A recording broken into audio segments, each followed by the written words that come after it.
Hi friends, welcome to అత్తమ్మస్ kitchen. This is Lakshmi. ఈరోజు మన recipe వచ్చేసి ఒకే పిండితో మసాలా పెసర పనుగులు మరియు పెసరట్లు.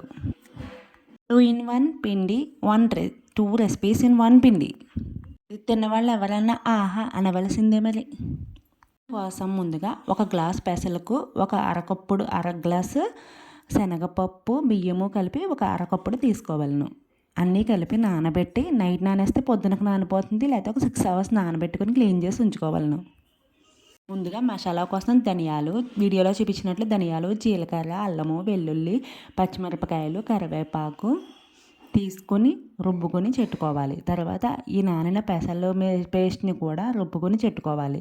గట్టిగా రుబ్బుకోండి, పిండి మాత్రం వాటర్ తక్కువ వేయండి.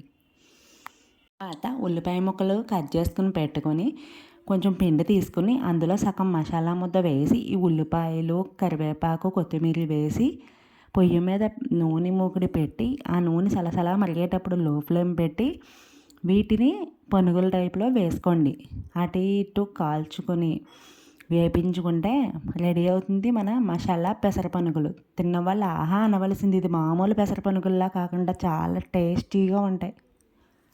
ఇవి ఈవినింగ్ స్నాక్కి పిల్లలు ఎంతో ఇష్టంగా తింటారు. పైగా హై ప్రోటీన్, హెల్దీ కూడా.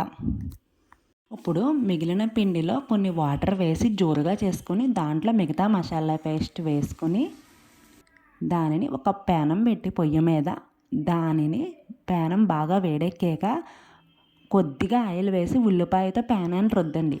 ఆ తర్వాత పెసరట్ల పిండితో పెసరట్లా వేసుకొని దాని మీద ఉల్లిపాయలు, జీలకర్ర వేసుకొని కొద్ది నెయ్యి లేదా నూనె వేసుకొని కాల్చుకుంటే అటు ఇటు తయారవుతుంది మన టేస్టీ ఆంధ్ర పెసరట్టు.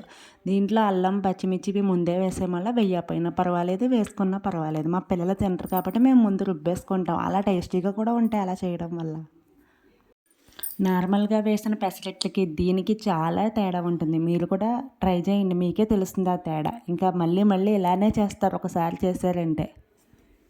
ఇదే ఫ్రెండ్స్, ఒక్క దెబ్బకు 2 పిట్టలు. మీరు కూడా ట్రై చేయండి.